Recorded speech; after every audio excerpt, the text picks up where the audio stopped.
Hey, greetings everyone. Lieutenant Colonel Alan West here, the old school patriot. And I want to thank you for taking time out of your very busy schedules to join us for our every other week Facebook Live presentation, where we talk about some of the recent current events and affairs and what's going on in the news cycle. And we share thoughts, perspectives, and insights, and I get a chance to answer a lot of the questions that you have. But first and foremost, I want to start off by saying I can't think any better way, really, truthfully, I can't think of any better way to spend my 58th birthday than to be talking with you all, the great old school patriots and the Americans that are out there that are concerned about restoring this incredible constitutional republic that we have. And I want to thank you all for the incredible notes and messages and comments that you sent me as far as birthday wishes. It really warms my heart, and I can't thank you enough. And it's just a great way to turn 58, to be able to share 30 minutes with you all, with all the great patriots here in the United States of America. And I also want to thank our website administrator and our website support team for all that they do to make sure that we are up and always going. And Marie does a great job with keeping you all updated with the tips to make sure the little Facebook algorithms don't keep you from seeing our Facebook page, and of course going to our website. The Old School Patriot is our website, theoldschoolpatriot.com. So please follow us there. Also on Facebook, Twitter, Instagram, all that high speed, go fast stuff. Also, I just want to remind you that we still have our book out there, Hold Texas, Hold the Nation, Victory or Death. It was released October the 16th.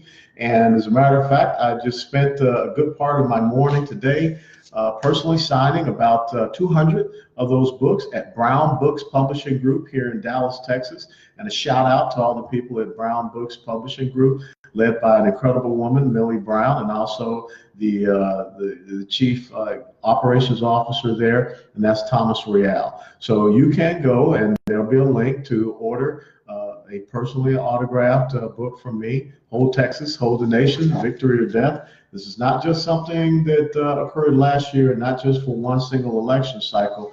It really does talk about the strategy between the progressive socialist left and what they're doing, moving into very successful, economically vibrant red states, and they're flipping those states. We often talked about Arizona, Nevada, Colorado, New Mexico, Virginia, and we see that exact same blueprint happening here in the great state of Texas.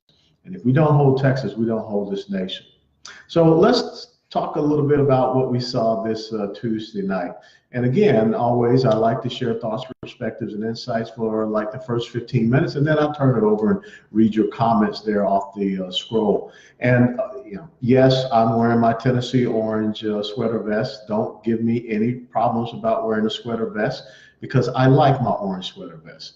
And I'm enjoying the fact that the Tennessee Volunteers men's basketball team is 20-1 and still ranked #1 in NCAA basketball. Normally, it's the Lady Vols that are ranked #1, but Coach Rick Barnes has done an incredible job of bringing back the traditions and the success of the Tennessee men's basketball program that I remember when I was up there on Rocky Top in 1979 to 1983, when we were watching incredible athletes on the court like Dale Ellis. And even before I got there, you had Ernie Burney Show, and those guys were pretty awesome, Bernard King and Ernie Grunfeld. But getting back to the topic at hand, Tuesday night, State of the Union address. Without a doubt, I think that President Trump delivered what will go down as a very memorable State of the Union address. Now, I hear people talk about, well, it was too long and everything. Well, maybe folks would cut down on some of the clapping. You don't have to worry about the Democrat side when it comes to clapping, of course. But it was a very poignant address. And what I'd like to, continue to hammer away on this theme, I wrote about it also on theoldschoolpatriot.com. You can see it on our Facebook page, was this theme of choose greatness. And I just believe that was a magnanimous thing for us to have right now, because when the President Trump started out talking about those World War II veterans who participated in the greatest amphibious operation, largest military operation that was known to man at the time, that was Operation Overlord D-Day, the invasion of Normandy, June 6th, 1944. We're coming up on the 75th anniversary of that incredible day. And having served in units whose history goes back to that day, you know, in artillery units there at Fort Bragg, and also I served with the 1st Infantry Division that landed at Omaha Beach. And I want to give a shout out to Ray Lambert, who is a dear friend of mine, part of the 16th Infantry Regiment, and also the 1st Infantry Division, who landed on that beach, Omaha Beach. It was a tough, rough slough. I also served in the 4th Infantry Division, steadfast and loyal, the Ivy Division. And it was led by, well, Brigadier General Theodore Roosevelt Jr. He was the Assistant Division Commander.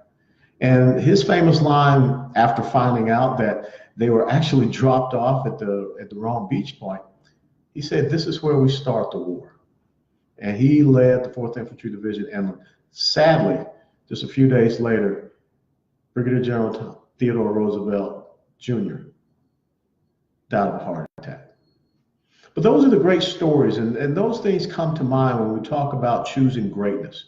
And when President Trump ended with the soldier who liberated Dachau next to a person that was liberated from Dachau, and he challenged us in that address to honor the memory, honor the service, the sacrifice, and commitment of all of those men in the Pacific theater and the European theater that stood up against Nazism and fascism, those who stood up against communism, fascism, those who continue to stand on freedom's frontier. And I think that's a very important thing that we should ask ourselves. What do we choose to be here in the United States of America? I remember the great farewell speech taken from Joshua chapter 24, verse 15, where he says, "Choose for yourselves today whom you shall serve, whether it be the gods of the Amorites or the gods from across the river. But as for me and my house, we will serve the Lord." It's an important question to ask. Will you choose greatness?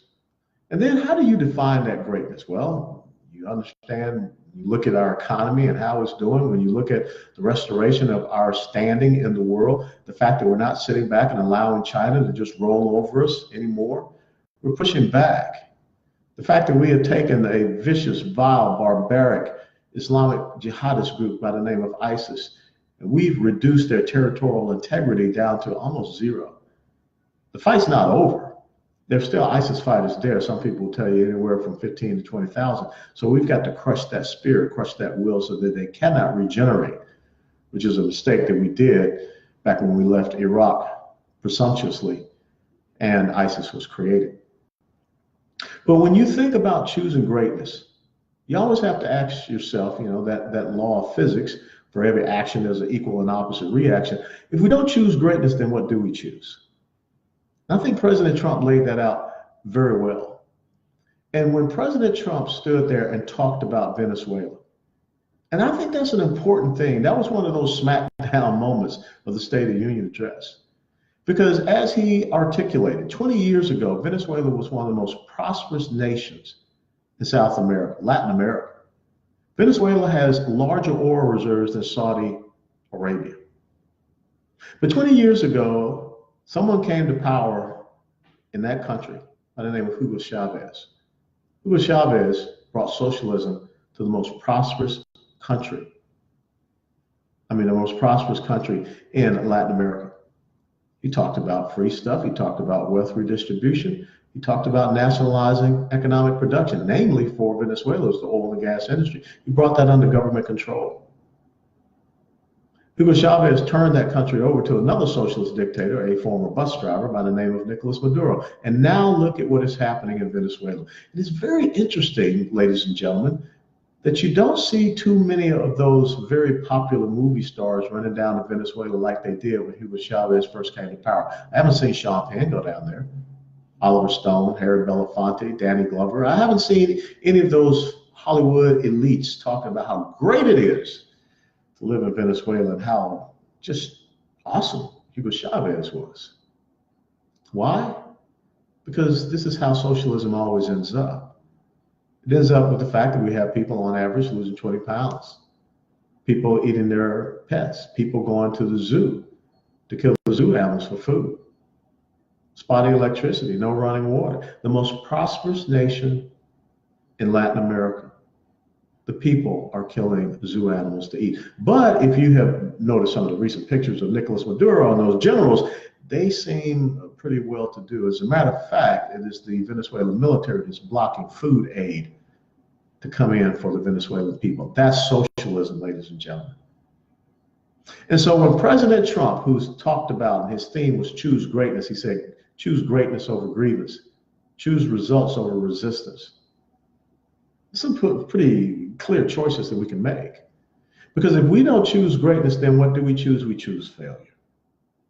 And that's what Venezuela has become.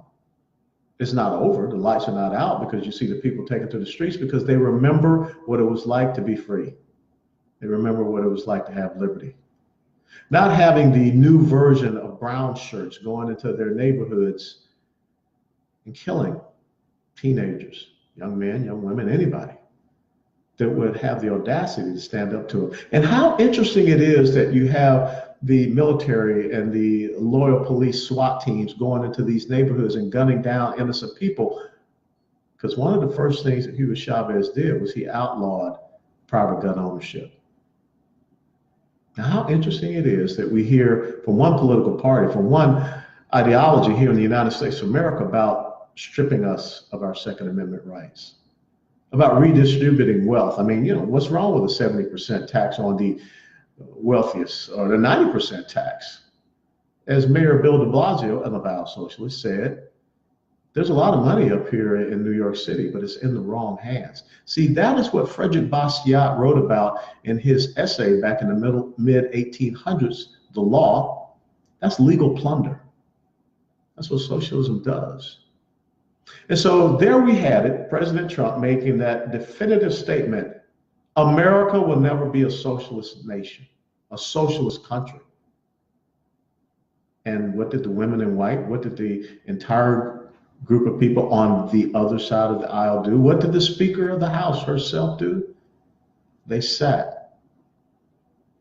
Bernie Sanders, and one of the things you have to be careful of, the camera will find you doing a State of the Union address. Bernie Sanders sat there with a scowl on his face, grim-faced. Bernie Sanders, who advocates socialism, but yet Bernie Sanders has 3 lake homes, if I'm correct. This is what socialism does. See, we can choose greatness, and we can choose the free market, free enterprise system. We can choose individual liberties and freedom and individual sovereignty. Or we can choose failure. We can look at someone like a Congresswoman Alexandria Ocasio-Cortez and her free Green Deal, or whatever she wants to call it, that she couldn't even very well explain today in a press conference. Why? Because socialism really does not require the proponents of it to be, well, competent or intellectually savvy. What socialism does require is for an electorate to choose to be victims instead of victors, an electorate to choose to be incompetent instead of challenging the tyranny of government control. See, President Trump, in choosing greatness as his theme, he let us know what we have to decide next year, November 2020. Will we be great, or will we go down the path of Venezuela? But not just that, I think the other smackdown moment that President Trump had that I don't think any other Republican president would have dared touch in the State of the Union address. President Trump called out New York's Governor Cuomo and Virginia's Governor Northam. And Governor Northam, well, the leadership in Virginia is really having a hard time. But think about this. What Governor Cuomo in New York signed into law is the exact same reason why Dr. Kermit Gosnell is sitting doing a life sentence in prison for murdering 3 babies. Think about that. Now, maybe some of you have not heard of Dr. Kermit Gosnell. Some of you don't remember Dr. Kermit Gosnell. Why? Because the liberal progressive media did a really good job of suppressing any story of his trial. And we once wrote about it on our oldschoolpatriot.com website about how the movie Gosnell that just recently came out last year, there were movie theaters that were pulling it because the left doesn't want the truth out there. See, what President Trump did brought out was that all of our children, all of our little babies, born and unborn, are made in God's image. And the great thing about him saying that, if you have never been in the chamber of the United States House of Representatives, the motto of the United States of America is over the Speaker's rostrum, and it says, "In God we trust." And across the upper area, the surrounding area around the U.S. House of Representatives, are the side faces of all the great lawmakers of Western civilization. There's only one face that directly looks at the president, directly looks at the Speaker's rostrum. That's the face of Moses. See, the Judeo-Christian faith heritage is very important here in the United States of America. I would say that the Ten Commandments are part of the founding principles of our rule of law in Western civilization, and definitely here in the United States of America. See, in choosing greatness, we can't be great if we're killing our children. And that's what this comes down to. I know that everyone wants to say, you know, you can't talk about this. Now you talk about infringing upon women's reproductive health rights. I support women's reproductive health rights. I think that we should have all the resources possible to eradicate uterine, ovarian, cervical cancers, fibroids, breast cancer.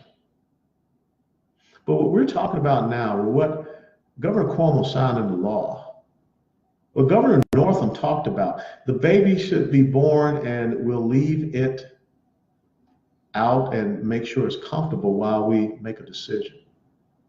What decision is there to make, Governor Northam? That's a human being. That's a baby. That's life. The only decision that you should be making is that how we're going to make sure that baby grows up in the greatest nation that the world has ever known. I take a lot of this personal because the person that founded Planned Parenthood, Margaret Sanger, was a white supremacist and racist, and she spoke at Klan rallies. Margaret Sanger referred to blacks, people like me, as undesirables and weeds. Since Roe versus Wade, 1973, we're coming up on almost 18 million black babies that have been murdered in the womb. This is personal, but it should be personal to all of us as Americans. And I thank God that you had a president in Donald Trump that stood there on the world stage and called out people and said, we need to end the practice of late-term abortions in the United States of America, which is nothing short of murder. This is a seminal moment for our country. If we choose greatness, that means that we choose the fundamental principles and values, our rule of law, that which has made America one of the most prosperous nations in the world.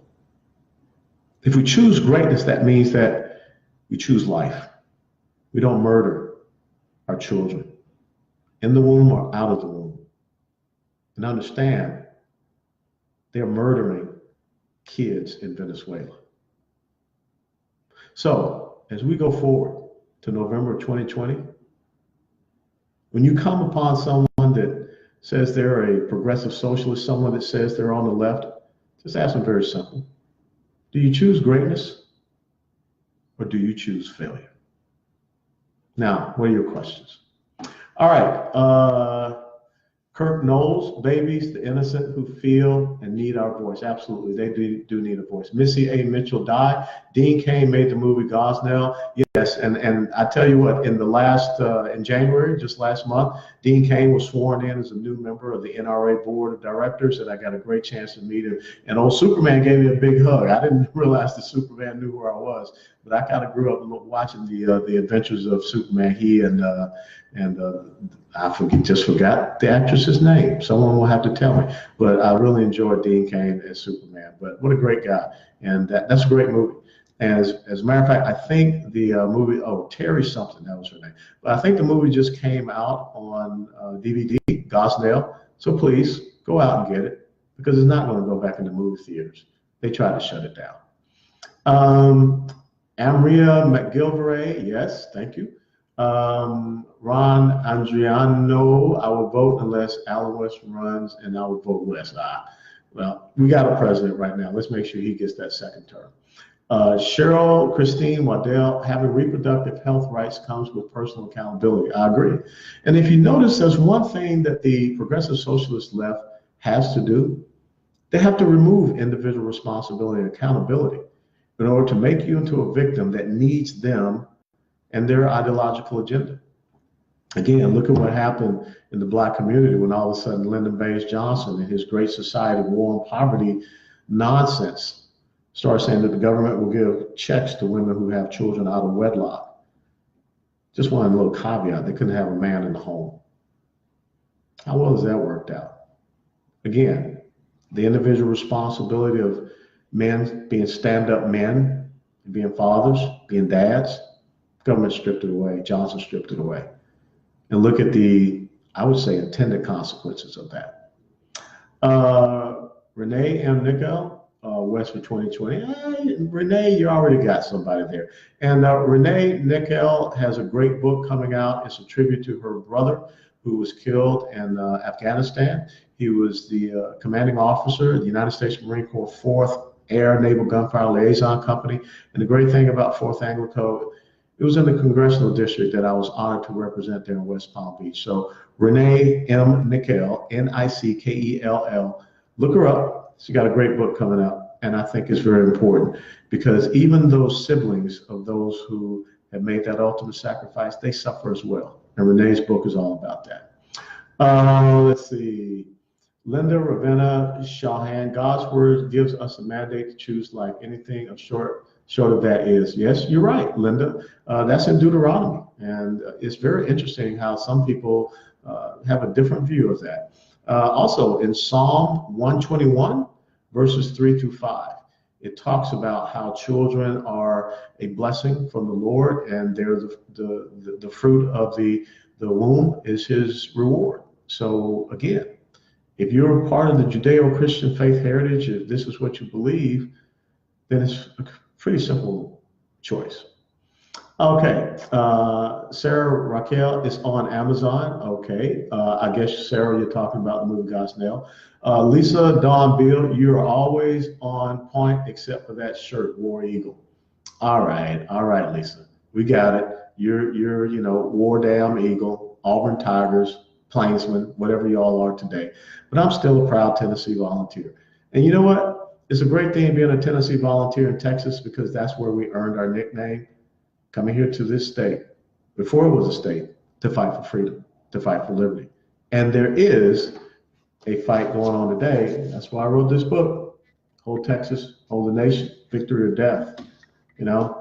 Tennessee volunteers know what it means to be here in Texas, to fight for liberty and freedom. Peter Cuck, I am with you in your honesty and eloquence. Well, I do pretty good for old Southern boy from down in Georgia, but thank you so very much. Jana Harris, yes, Alan, that is how it was planned. No responsibility means we will take care of you, which equals control. And Laura Alt says, yes, victimhood is the worst. But that is what happens. That's part of choosing greatness. When you choose greatness, you're a victor.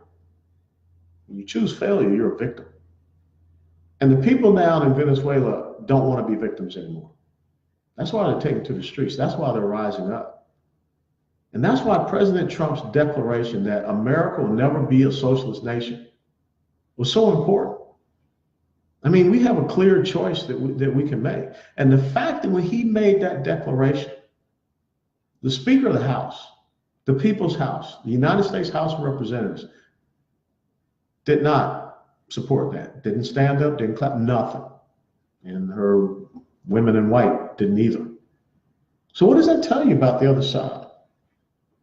I mean, it tells you that they're not hiding anymore. They want to fundamentally transform the United States of America to be the largest Venezuela. I mean, when I think about Ms. Cortez saying that, her new green energy deal, airplanes got to go to green energy. Really? In the next 10 years.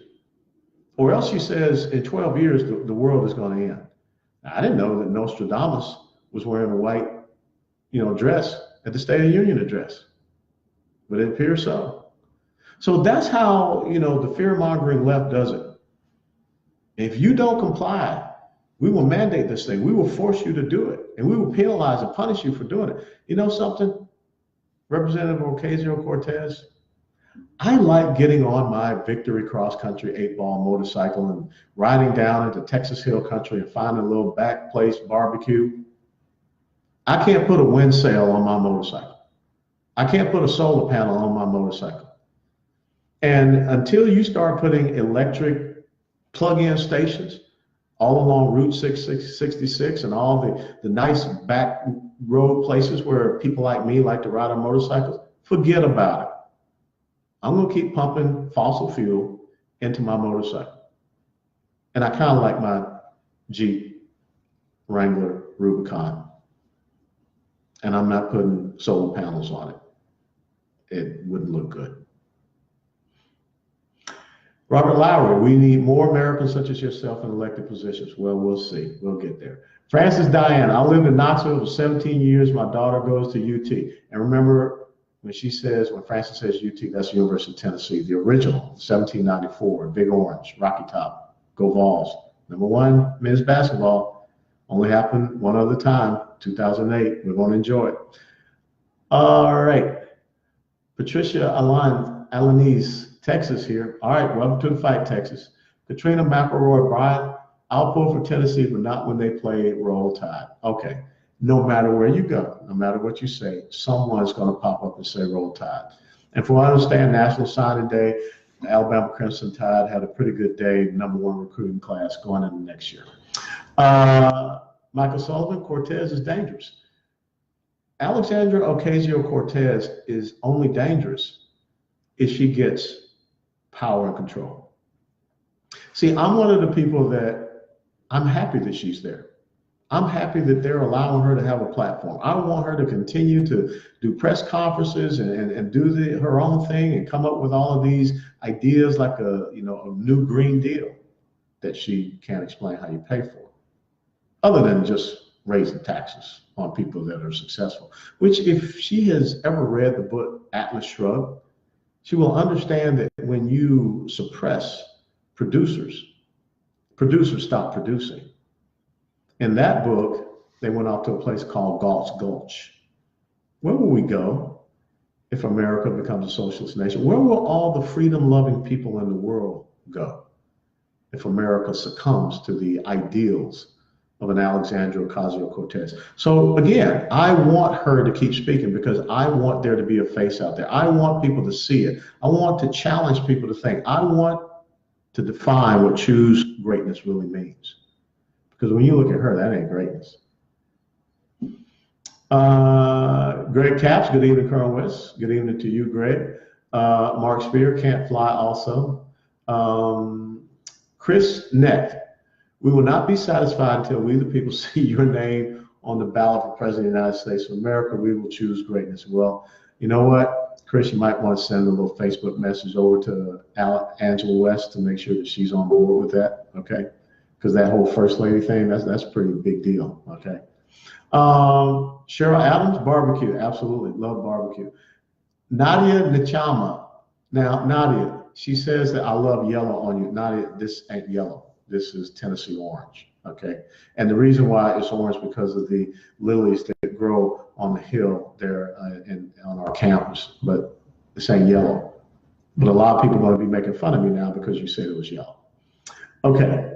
Wendy Lee K. The problem is Trump came in and ruffled the sticky fingers.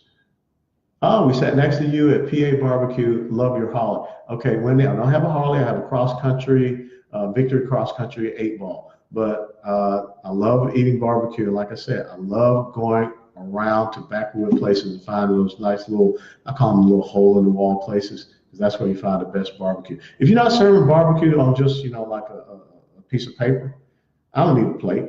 A piece of paper on a tray. That's how you serve real barbecue. And I'll give a shout out to my buddy William over at 1050 Barbecue on Central Expressway here in Dallas, Texas. It's kind of Richardson area. But if you're in this area, go over to 1050 Barbecue. Great guy. William's got it going on there. All right. Couple more questions, and then we'll let you guys go and enjoy your evening. Lisa Dawn Beal, yes, they are on full display. Good for Americans to see the left for who they are. That's correct. Let's see. Deborah Gibbs Hudson, for those who haven't read the Bible, spoiler alert, God wins. Yeah, he does. No weapon formed against you shall prosper, and every time which rises against you, you shall condemn, for that's the heritage of those who love the Lord, who are called for his purpose. That's Isaiah 54:17. Casey Campbell, okay, cats. I guess, Casey, you're talking about Kentucky Wildcats. I know we still got to play you guys twice, one in Knoxville, one in Lexington. We'll see what happens. Joshua Hughes, we will fight for our freedom. Absolutely, we will fight for our freedom. Kirsten Recupero, at what point will these Democrats ever be held accountable? When you get people in positions where they will hold these Democrats accountable. We've got to have courageous leaders that are also competent, that are committed, convicted, and they are men and women of character, and they will not kneel to the tyranny of the left, to include the tyranny of the liberal progressive media. That's what we have to have when we start to hold people accountable. Let's see. Cheryl Rector, thank you very much. Happy birthday. Thanks so much. Stan Justice, go Cats. Okay, I got it. Yeah. Okay, let's see who we got. Alicia Navarro, how about you be vice president or any position in government? Well, I mean, in order to be vice president, you can have someone that's president who wants you to be vice president. So you just can't show up and say, hey, I'm the vice president. So again, folks, I am always a willing and obedient servant of God and country. And we'll see what God has in store for me. Remember, it says in Proverbs chapter 3, 5 through 6. Trust the Lord with all thy heart, lean not upon your own understanding. In all your ways, acknowledge him, and he will direct your path. So right now, the most important thing for me, I'm here with you all. And, I don't have to have an elected position in order to have an impact. As long as I can continue to be a voice crying out for you, then I will continue, and my labor should not be in vain. So don't worry, if God wants me to be in some elected position in this country, it'll happen. So don't rush God. He knows what he's doing. And remember what they say, all the plans in your life, write them down in pencil, because God's got an eraser. Brenda Potts, hey Brenda, you and Gary, my brother and sister, fellow Tennessee volunteers, thanks for the happy birthday wishes, Brenda. Monica Tirado Vera, so we will have no more semis on the road, no work for them. When will the goods be arriving? Laugh out loud, she is nuts. Of course, she's referring to Miss Ocasio-Cortez. But again, I want her in front of a microphone. I want her on camera. I want everyone to see the face of socialism and how it is absolutely mindless. We don't want to be a lemon. We want to choose greatness. Okay, Nick Rizzo, how did the left lose reality? It's very simple. It's because they believe that you do not have the right to make or determine what you want to be in life. They don't believe in life, liberty, and pursuit of happiness. They believe in a guarantee of happiness. They believe in power and control. And when you look at what is happening in our colleges and universities, many of our colleges and universities that once upon a time, like Harvard. Think about how Harvard started out. Think about the fact that Harvard was one of the first school to have ROTC, Reserve Officers Training Corps. Look at Harvard today. Because remember what I said, the three branches of control for the left, the media, academia, and the courts. They got all up inside academia, and they continue to raise the next generation of progressive socialists. And they have people like a Saul Alinsky that was out there. He's the modern American Karl Marx and Frederick Engels, and his book, Rules for Radicals, that's their playbook. All right. Nancy Tuttle Holland, what bike do you ride? I ride a Victory Cross Country 8-Ball 2016. And we have pictures of it. I'm sure Marie will post some pictures to remind everybody. Allie Foss, happy birthday. Thank you so much. Appreciate it in so many ways. And like I said, I really can't think of a better birthday than to spend a birthday with you all. Let me close by saying this. Back in 1961, when I was born, Blacks could not go on Fort Lauderdale Beach. Blacks could not go over on Palm Beach Island. But in 2011, which came my 50th birthday, I found myself as the congressional representative representing Fort Lauderdale Beach and also Palm Beach Island. See, when we choose greatness, that means that a kid like me, born and raised in the inner city of Atlanta, Georgia, can rise up and become a lieutenant colonel in the United States Army, command a battalion in combat, make an important decision to protect my soldiers in a combat zone, and stand proudly. Because humility is about choosing greatness. Service and sacrifice and commitment, that's part of choosing greatness. But because my father, a corporal in World War II, sat me down on the steps of 651 Kennesaw Avenue, Atlanta, Georgia, at the wee little age of 15, and challenged me to be the first officer in our family. See, my dad chose greatness for his son. We all need to choose greatness for our children and for our grandchildren. But first, in choosing greatness for our children and grandchildren, we have to choose life. God bless you all. God bless America. Thank you for being a part of my 58th birthday, and we press on. Have a great night.